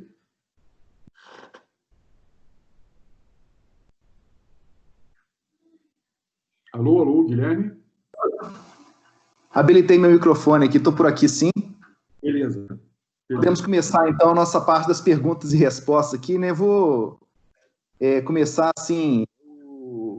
Bom, primeiro, eu tenho aquela frase do que eu já vi ligada ao professor Vicente Falcone, mas fala assim que o conhecimento é um recurso completamente diferente dos outros, porque quanto mais você distribui, mais o estoque aumenta, né? E sempre quando eu li isso pela primeira vez, depois reflito sobre isso, eu lembro de você, cara, porque assim, você é uma pessoa que realmente se distribui muito conhecimento, né? Então, depois passar aquele convite da Jornada Leg, o negócio do livro, que causou muito impacto quando eu li também, se você pudesse comentar um pouco, quando eu vejo o modelo, por exemplo, eu lembrei da sua trajetória lá, como, né, uma pessoa muito ligada às tratativas, à visão do professor Stephen Covey, né? Que você foi um seminário no início, né? Do livro 7 Hábitos das Pessoas Altamente Eficazes, depois o 8º hábito, negócio da eficácia para a grandeza, né? E você, no Brasil, aí, disseminando muito desse conhecimento, né? Se você pudesse comentar um pouco mais sobre isso aí depois, como é que isso influenciou, de repente, a sua trajetória também, né? Eu brinquei com você outro dia, aquele negócio do prazer e da dor também, falei assim, ô Luiz Cláudio, acontece o seguinte, né? Todo mundo quer ir para o céu, mas ninguém quer morrer, né? Aí a gente morreu de rir desse negócio aí, né? Então é o seguinte, e aí uma coisa que eu vejo muito na sua atuação profissional, e o livro também me impactou muito nisso, é a sua franqueza, né? Lidar assim com temas que são complexos para as pessoas e para as empresas, mas com uma franqueza muito grande, é uma característica sua. E você, quando você fala da maturidade emocional, né? Você fala assim a questão da assunção de responsabilidade pelas pessoas, né? E isso é muito otimista, né? Porque assim, tá tudo na mão, só depende de você, né? É um pouco daquele negócio do empreendedorismo, né? Então, é assim, ó, se você acha que pode, você tá certo, se você acha que você não pode, você também tá certo, só depende de você. Isso aí é muito... E aí, tem umas frases muito impactantes, aquele negócio da facada no livro, que é uma coisa que, quando a gente lê aquilo, a gente fica muito impressionado com essa sua franqueza, né? Mas eu queria que você comentasse um pouco dela, do Steve Covey, e a ligação que, eventualmente, isso teve nas outras coisas que você andou fazendo também. Tá. Bom, eu posso dizer que essa história começou, né, quando eu descobri um negócio chamado Gestão pela Qualidade Total, lá com o professor Vicente Campos Falcone, né? Eu trabalhava na Caixa Econômica Federal na época, em Juiz de Fora, inclusive. Fui fazer um curso de formação de instrutor da Caixa, em 91, Aí, em 92 para 93, a Caixa decidiu implantar um programa de qualidade. Eu fui destacado para ser um dos instrutores e disseminador dessa metodologia, mas antes disso, eu fui estudar na Fundação Cristiano Ottoni, então Fundação Cristiano Ottoni, lá em Belo Horizonte, com o professor Falcone, né? E aí eu li o primeiro livro dele, né, o Gestão pela Qualidade Total, no estilo japonês, TQC, no estilo japonês, e para mim foi uma revelação, porque aquilo já falava dessas coisas que hoje eu falo de uma outra maneira, né? Aquela visão de causa e efeito, né? de origem e destino, né? De A e B, ficou muito clara naquele momento. Muito claro naquele momento. Então, eu comecei a estudar muito aquele tema. Isso me levou a sair da Caixa Econômica Federal, não porque eu queria sair de lá, mas porque eu queria trabalhar com esse negócio. Foi quando eu fui trabalhar no Bureau Veritas, na implementação de sistemas de gestão baseado em normas internacionais. ISO 9000, principal delas, norma da qualidade, e as outras também, de saúde, segurança, meio ambiente e responsabilidade social. Quando eu entrei na Embratel, o chefe do meu chefe, então, o vice-presidente lá, o Jorge da Pata, me deu um livro que era os 7 Hábitos das Pessoas Altamente Eficazes. E eu li aquele livro pela primeira vez, isso em 1999, e eu não entendi muito bem aquele conteúdo, né? Achei o negócio meio estranho. Mas não, eu li de novo. Eu li de novo e começou a fazer um certo sentido para mim. Aí eu comecei a estudar esse negócio de maneira mais dedicada, e comecei a não só usar o conhecimento, mas transformar ele em aprendizado, ou seja, comecei a aplicar os conceitos com a equipe que eu liderava. Nessa época, eu estava liderando um call center da Embratel, lá em Ribeirão Preto. Nós chegamos a ter lá 3.000 pessoas trabalhando. E comecei a colocar esses conceitos do Stephen Covey de uma maneira que eu achava mais inteligível para mim, né? E ali começou a nascer um pouco da estrutura que eu mostrei hoje aqui na nossa conversa. Aí eu comecei a gostar tanto desse negócio que, quando eu decidi empreender, um dos meus objetivos era dar aula na Franklin Covey, que é a entidade que representa os 7 Apps no Brasil. Então, eu bati na porta lá e falaram, eu quero dar esse treinamento, e aí a gente fez uma série de entrevistas e acabei ministrando esse treinamento lá. Então, de lá para cá, essa conversa com a Franklin Covey foi em 2011 para 2012, né? Eu comecei a empreender, a viver, por conta do meu próprio negócio aqui em 2009. Eu entrei para a Franklin Covey em 2010 para 2011, e aí comecei a desenhar esse modelo, né, que já tinha alguns elementos estabelecidos. Aí, em 2015, eu publiquei o livro. E claro, todo o mérito aí para o Stephen Covey e também outros autores que foram fundamentais na definição desses conceitos aí. Maravilha. Eu vou passar a palavra também ao professor Sebastião. Acho que o Sebastião gostaria de fazer uma participação, uma pergunta também. Sebastião, está por aí? Sim, estou sim, Guilherme. Cheguei aqui, ó. Opa! Aí, Sebastião. Olha o Sebastião aí, ó. Tudo bom, Sebastião? Tudo bem, professor? Aqui é o professor Sebastião, eu estive em contato com o senhor pelo WhatsApp, né? Fizemos os primeiros contatos aí. Quero primeiramente parabenizar o senhor pelo brilhantismo das colocações aí, que realmente foi assim muito profundo, e eu fiquei muito feliz, muito satisfeito de estar participando. O que eu gostaria era de que o senhor comentasse um pouquinho o seguinte: através da fala do senhor, né, a partir da sua fala, eu lembrei de uma questão que é a seguinte: eu vejo o mundo hoje em dia, né, valorizando muito mais o resultado do que a busca. Sim. E eu acredito que, em grande parte, a felicidade das pessoas, né, a interferência nesse resultado está realmente em valorizar a busca. Porque esse resultado ele é efêmero, né? A gente passa a maior parte do tempo buscando e não conquistando. Então, se eu coloco todas as minhas expectativas na conquista, no resultado, eu acho que há uma frustração se eu não valorizo essa busca. Ok? Gostaria que o senhor comentasse sobre isso. Perfeito, concordo plenamente. E eu vou te dizer uma coisa, professor Sebastião, de onde eu vejo a maioria das pessoas não buscando, mas fugindo do que não querem mais ter, né? Então, ela não tem nem ideia do resultado que ela quer obter. Ela tem ideia do resultado que ela não quer mais ter, né? E uma pergunta que eu faço para clientes e alunos que já estão avançados um pouco nesse tema é o seguinte: para que serve uma meta? Ou para que serve a definição de um resultado desejado ou voluntário, né? A maioria das pessoas responde: uma meta serve para apontar um caminho. Os mais assim aguerridos falam: a meta serve para ser batida, para ser dizimada. E, na verdade, uma meta serve para você ir se aperfeiçoando na jornada e perceber quem você se tornou, caso você atinja essa meta ou caso você não atinja essa meta. E aí aquela frase que diz que é mais importante o caminho do que o destino passa a fazer um certo sentido. O que eu vejo é que se valoriza muito o resultado por conta daquilo que as pessoas não querem mais ter. Nós não podemos vender nesse nível que estamos vendendo. Tá, então querem vender que nível? Mas estamos nos preparando para isso ou nós vamos fugir continuamente dessa dor e não nos preparar? Porque essa preparação para a vitória ela é mais importante do que a própria vitória. Porque a vitória é efêmera, a vitória é consequência natural. Por isso que a causa é mais importante do que o efeito. Mas eu preciso ter a visão do efeito para me estimular e buscar a causa. É a visão, né? A visão, tudo que a gente vê ao nosso redor, ela aparece pela primeira vez na mente de alguém. Se aquilo não for capaz de mexer com o límbico da pessoa e fazê-lo avançar em direção àquilo, ele vai ser um cumpridor de tarefas, ele vai ser um fazedor de tarefas, e isso está longe de ser um humano. Isso está mais um humano da era agrícola, um humano da era da consciência, é um humano da era extrativista. Ele vai lá, pega o salário dele, ele vai lá, pega a tarefa dele, ele não vai, assume a responsabilidade de uma meta que, em tese, era da empresa, mas empresas não têm metas. Quem tem metas são pessoas, e na hora que ele fala, não, essa meta de vendas é tanto, eu concordo, então essa meta agora é minha. Agora, quem eu preciso ser para atingir essa meta? Portanto, que humano eu vou me transformar para me superar e me tornar um humano melhor. Faz sentido isso, Sebastião?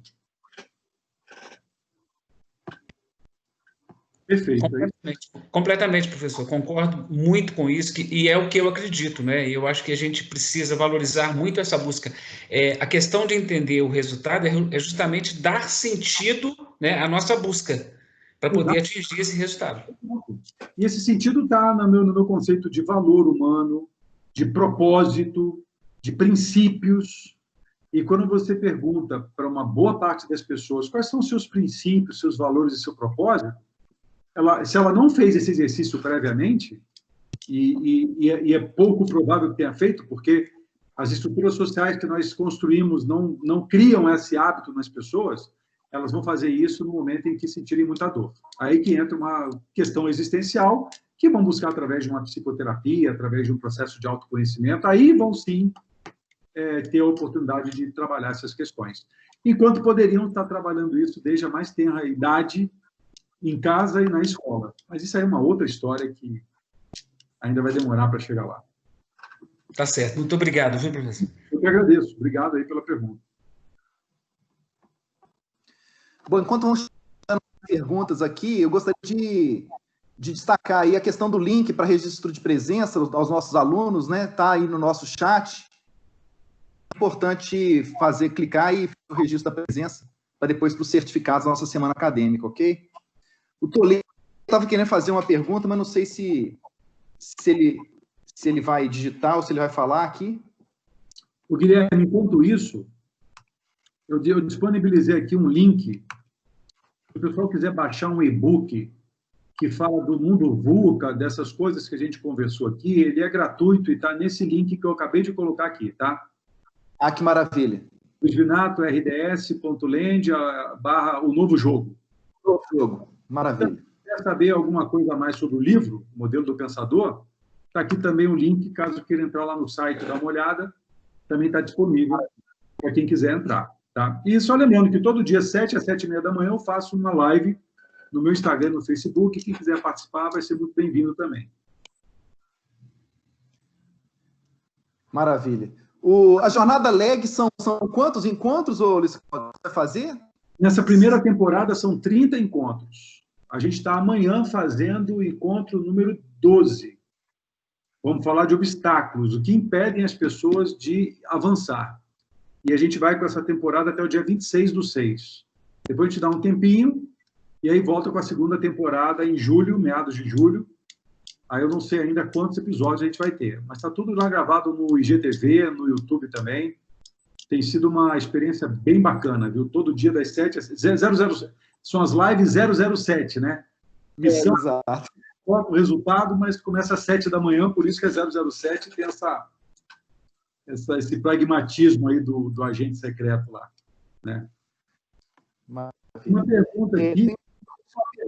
Tem uma pergunta aqui. Professor Luiz Vinato, aqui quem fez foi o Luciano Tavares. Podemos ter com todo esse movimento? Podemos dizer que a coragem digital será o maior legado da Covid-19 para o setor empresarial, e podemos dizer que o medo da inovação e do que é incerto é também o álibi para não avançar? Boa pergunta, viu? Tem muitas coisas legais aí nessa pergunta para a gente discutir, né? Bom, quando a gente fala de legado que podemos ter com todo esse movimento, obviamente a gente está falando, a pergunta traz um conceito genérico, né? Então, qual é o legado da humanidade nesse momento? Eu acho que uma nova ordem se estabelece, né? Uma nova ordem de relacionamento se estabelece, uma nova ordem de relacionamento vai se estabelecer nesse contexto. Acho que a vida digital, para algumas situações, ela vai sim ser um legado, vai ser um um novo hábito a ser cultivado, né? Empresas que estão vendo que estão funcionando bem à distância, muitas já decretaram essa dinâmica até 2030, como o Facebook, o Google. Então, acho que essa preocupação também com os menos favorecidos, né? Eu tenho conversado isso em um grupo da igreja que eu frequento, e a gente chegou à conclusão que é o momento em que os humilhados estão sendo exaltados, né? Os entregadores, os motociclistas, as pessoas que limpam as ruas, aquela categoria de hospital que era menos avantajada, que não era o médico, mas que era o enfermeiro.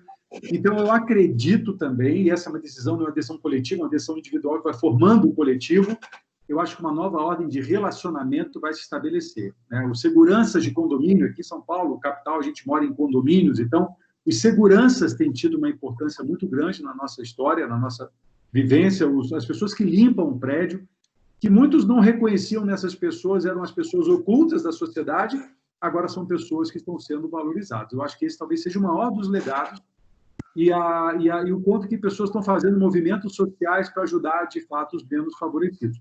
Eu adoraria que o maior legado fosse uma educação melhor para dar chance para todo mundo estudar, mas isso é uma outra história também, né? A coragem digital será um maior legado? Será um grande legado. O setor empresarial está realmente tendo que criar uma coragem, né? Fugir um pouco desse medo e confiar mais na tecnologia, porque é um caminho para viver num ambiente onde o vírus, ou pelo menos esse Covid, não é penetrado, ele não entra lá.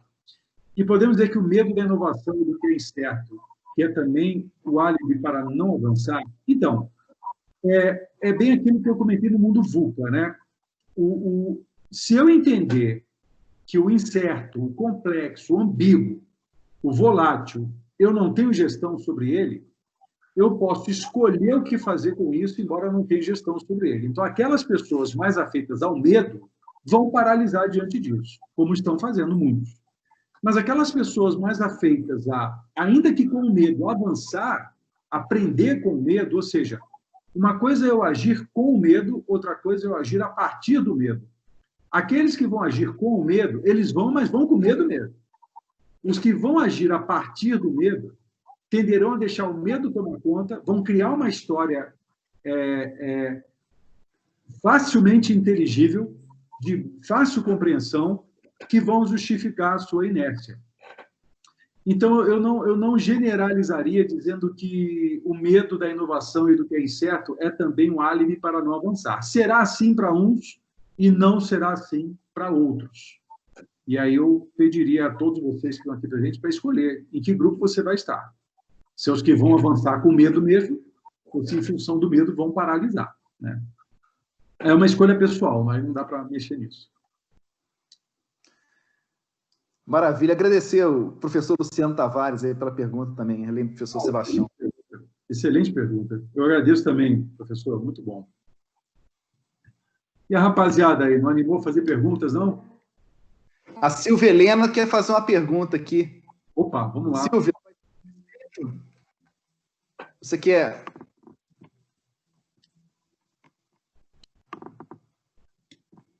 Vamos ver a pergunta da Silvia.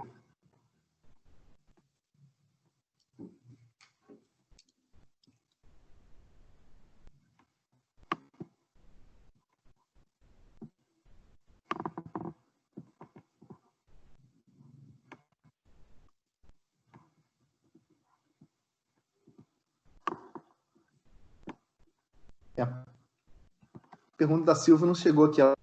Não chegou? Tua mão? Não, não chegou aqui ainda não.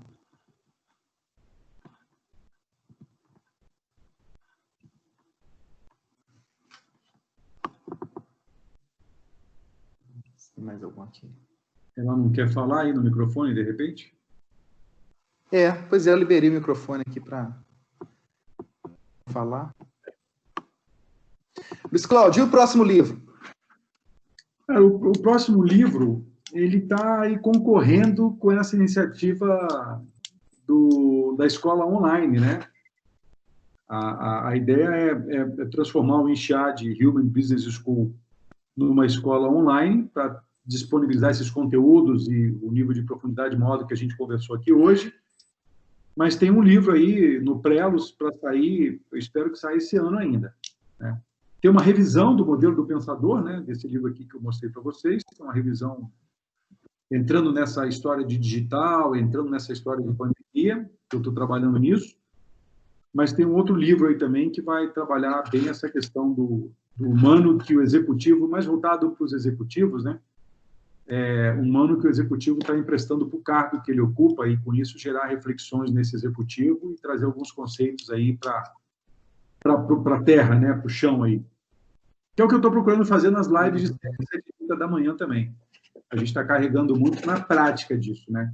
Conhecimento é importante, mas se não houver o aprendizado disso, ele não transforma em resultado ou em aprendizado tangível, né? E daí, portanto, não vira sabedoria no futuro. Mas eu adoraria poder dedicar mais tempo a produzir mais o livro aí. E tem também a tese do doutorado, que esse ano conclui, então também está pegando fogo aí. Mas eu não posso ficar pelo contrário. Cláudio, passando você também assim para a gente um pouco assim o que você tem pensado assim, na alta administração das grandes corporações que você lida e tudo mais, qual que está sendo assim a principal preocupação, vamos dizer assim, com relação à retomada? O que é que os executivos assim têm mostrado maior ansiedade, né? Os conselhos, os diretores, os presidentes, o que é que eles têm te falado aí com relação ao pós-pandemia aí? O que eles estão mais assim, pelo menos o grupo que eu acompanho, tanto das empresas que eu assessoro, quanto do pessoal lá do Instituto Brasileiro de Governança Corporativa, do qual eu faço parte, né? Eles estão muito assim cientes da importância da cultura organizacional no momento de retomada, ou seja, inclusive agora sexta-feira eu faço uma reunião com o board de um private equity que eu apoio, exatamente para extrair os aprendizados dessa pandemia e como é que a cultura da empresa se adaptou para esse novo momento, né? Esses são os cuidados dos soft skills, cuidados da forma de pensar do executivo. Os cuidados do hard skill estão muito ligados a realmente cuidado de como retomar os negócios, cuidando das pessoas, primeiro dos colaboradores, né, e depois dos clientes, numa medida quase que simultânea. As empresas já tem algumas empresas que já estão recebendo colaboradores para voltar às suas atividades, e nisso já recebe com todo um kit de prevenção, com máscara, álcool em gel, procedimento, novo layout das instalações para manter uma distância segura também. Então, isso está sendo uma preocupação enorme e uma preocupação continuamente, né, contínuo com os clientes. Como criar experiências seguras, né, muito mais seguras no primeiro momento e menos prazerosas, porque agora a segurança passa a ser o principal prazer, né, o primeiro elemento. E se for divertido e for entretido, também vai ser bacana. Então, mas o pessoal ainda está um pouco receoso desse movimento, por conta das próprias regras que não estão claras. Aqui em São Paulo, essa flexibilidade inteligente que o governo, tanto estadual quanto municipal, informaram, as regras não ficaram muito claras. E na medida que soltaram uma ideia, alguns municípios, alguns governos municipais chiaram, berraram mais alto, e aí a regra mudou. Então, assim, eu percebo que as pessoas estão meio com medo, tem menos estudo científico do tema e mais movimento pela emoção da questão. Isso vai tornar o desafio do retorno aí, do reinício das atividades um pouco maior. Por isso que eu também concordo aí, como o Giovanni mencionou, eu acho que a gente vai viver com essa história ainda na nossa rotina durante ainda um bom tempo. Eu não diria que a gente volta... Já não diria que a gente volta ao normal de antes, jamais, né? A gente não vai ter mais uma vida como tinha antes, eu acredito. Isso não quer dizer que é bom nem que é ruim, só que é diferente. Mas que a gente vai viver ainda com muitos cuidados, com muitos não me toques em relação a esse tema durante um bom tempo, eu acredito. Talvez a gente comece a realmente relaxar com esse tema, primeiro quando houver uma vacina, né? Enquanto não houver uma vacina, sempre há um risco, né? Mais conhecimento sobre essa questão, não se sabe ainda da reincidência da doença, coisa do tipo, e depois que houver a vacina e mais informação a respeito disso, se ele não sofrer mutações contínuas, um tempo de se acostumar com isso, para depois eu voltar a ter uma vida parecida e mais tranquila como a gente tinha antes. Maravilha. Tem uma pergunta aqui do Rogério Tostes. Isso, professor, como você acha que será o professor criativo de home office dentro das empresas, mesmo as reuniões de brainstorming? Eu acho assim, o professor, dentro das empresas, até mesmo reuniões de brainstorming, processo, né? Será o processo criativo de home office, não o processo, não o professor, né? Tá.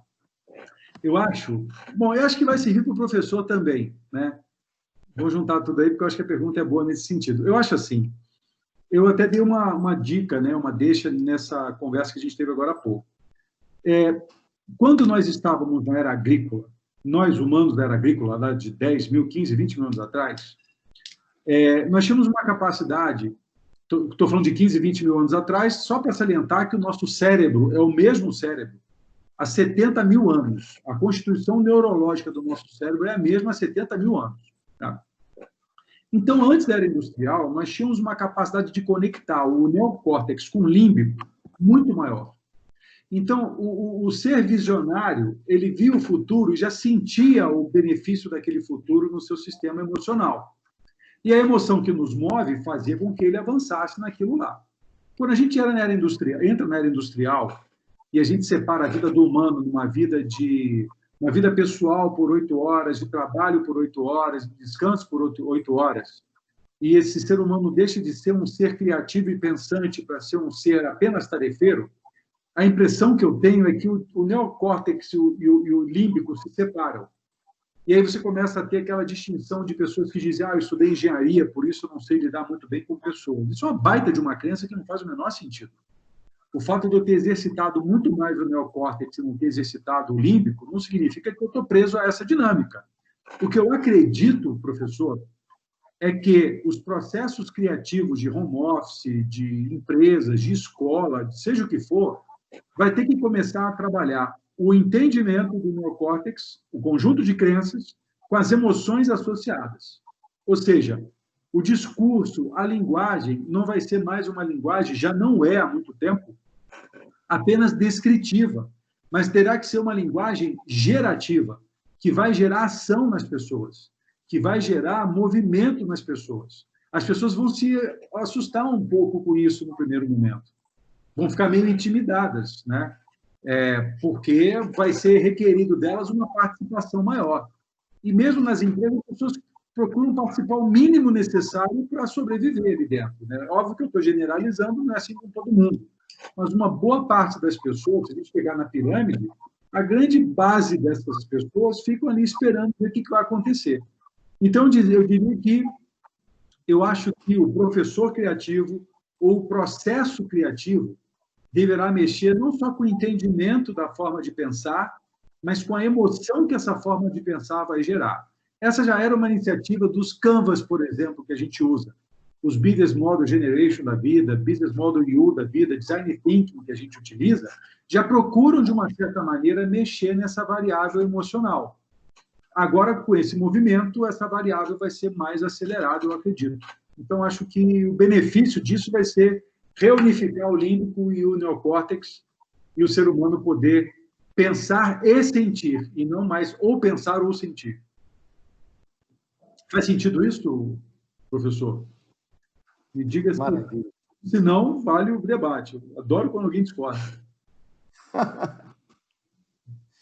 Luiz Cláudio, já estamos aqui rumando para o fim aqui do nosso encontro, né? Então, primeira coisa, né, mais uma vez, te agradecer. O Diego Venturini está com uma pergunta aqui. Manda, Diego. Boa. Luiz, diante da revolução tecnológica, seu grande avanço... Diante da revolução tecnológica e seu grande avanço nessa pandemia, como será o futuro dos empregos no Brasil? Como os executivos pensam a respeito? Vale ressaltar que, salvo engano, o Twitter já informou que o home office vai continuar. O Twitter e várias outras, né? O Facebook também e várias outras, né? Mas manda, Brasil. Google, XP já anunciou também que vai fazer home office direto, né? E a XP não é uma empresa dessa de tecnologia, que a gente costuma dizer, né? Então, eu diria o seguinte, Eu acredito ainda que haverá, né, como já é uma tendência já predita há tempos atrás, menos emprego e mais trabalho. Eu acho que a gente vai ter uma revolução nas relações trabalhistas, onde a CLT vai ter que se adaptar. Como é que a gente vai regular as relações trabalhistas de pessoas que trabalham em casa, por exemplo, né? Eu estou trabalhando com executivos, ele na casa dele e eu na minha, eu trabalho com alguns executivos individualmente, e ele está me dizendo, Vinato, eu estou aguentando, eu trabalho da hora que eu acordo, da hora que eu durmo, eu estou 12 horas trabalhando, né? Quer dizer, as pessoas estão muito mais produtivas, e aí as pessoas, a legislação vai ter que, os legisladores vão ter que parar a pensar em como vão regular essa nova situação. Alguns executivos que trabalham em empresas padrão e que já estão aí, já vendo o futuro, já estão começando a fazer as contas de quanto mais barato vai ser a despesa de aluguéis, por exemplo, porque ele não precisa mais alugar os espaços que estão alugando. A quantidade de salas para aluguel em São Paulo é visivelmente, eu saio pouco de casa, estou saindo pouco, mas quando eu saio, as placas de aluga-se estão cada vez mais aparentes, por dois motivos. Primeiro, por conta disso. Segundo, porque os negócios estão quebrando e as pessoas querem disponibilizar o imóvel para algum outro movimento nesse sentido. Então, acho que é isso. Eu acho que os executivos estão tendo que se adaptar, principalmente aqueles que têm o poder de tomar a decisão, e estão vendo nisso um benefício de reduzir um pouco os gastos com despesas e, com isso, melhoria um pouco aí do última linha lá. E depois vão ter que melhorar, ver isso, como é que isso melhora lá o processo de geração de margem, principalmente em negócios que trabalham com informação. Quem trabalha com produto, né, material acabado, continua como era. Talvez vá ter uma mudança de layout nas fábricas. Eu faço um trabalho muito grande lá na Cacau Show, e eles estão voltando metade um dia, metade no outro, estão fazendo um revezamento hercúleo lá, um negócio de operação de guerra. Mas, em algum momento, eu acho que tudo vai se readaptar a uma nova dinâmica, uma nova dimensão dos negócios no mundo. A gente deve andar uns passos para trás em termos de tamanho de economia, e depois a gente vai começar a reconstruir isso a partir desse outro patamar, com taxa de juros muito baixa, com pessoas precisando empreender, botar mais dinheiro em produção, menos dinheiro em mercado financeiro. E, se for para mercado financeiro, deverá ir para mercado de ações, de certificados de recebíveis, alguma coisa que, direto ou indiretamente, vai afetar a produção. Acredito nessa visão, né? Maravilha. Luiz Cláudio, eu vou fazer chamada para as próximas, só um pouquinho, antes de eu fazer o encerramento aqui, eu vou fazer chamada para os nossos próximos palestras de hoje aqui, só um minutinho. Porque, pessoal, só para fazer uma lembrança de vocês, né? Às 20h50, então, nós vamos ter palestras específicas, no caso da engenharia de software e sistema de informação, nós vamos ter a palestra de implantação de processo e compliance com base na Lei Geral de Proteção de Dados, né? Um tema super relevante, atual, né? Com o professor Cláudio Santos, que é advogado na área de Direito Digital aí, de Lei Geral de Proteção de Dados, né? Para os nossos cursos de gestão, administração, tecnologia em marketing, tecnologia em recursos humanos, a gente vai ter palestra de educação política e isolamento social com a nossa professora e deputada federal, né, a professora Margarida Salomão, né, que vai ter as palestras também às 20h50, né, e nos cursos de engenharia elétrica, a palestra vai ser de fontes de alimentação lineares, características e aplicações. O palestrante é o professor Luiz Paulo Magri, nosso querido professor aqui do Uniacademia, né? Então, essas são as nossas palestras de agora no segundo horário, e iremos também amanhã, dar sequência, depois tem a programação de amanhã, e uma semana muito vibrante aí que a gente vai ter. Luiz Cláudio, então, estamos finalizando aqui às 20h30, eu quero mais uma vez agradecer toda a sua atenção, carinho com a gente aqui, foi realmente assim, foi memorável esse nosso encontro, que vai estar gravado aí para todos os alunos que vão estar aqui presentes, vão poder ver depois tanto conteúdo, né, relevante para a gestão, né, para o mundo dos negócios, né, para as carreiras, né, das pessoas, né? Então, desejar para você tudo de bom aí, felicidades, e agradecer por tudo aí, tá? Um grande abraço. Também, Guilherme, obrigado aí a todos da Uniacademia, boa sorte para vocês e vamos com tudo. Valeu, pessoal. Obrigado, viu? Valeu, até mais. Valeu.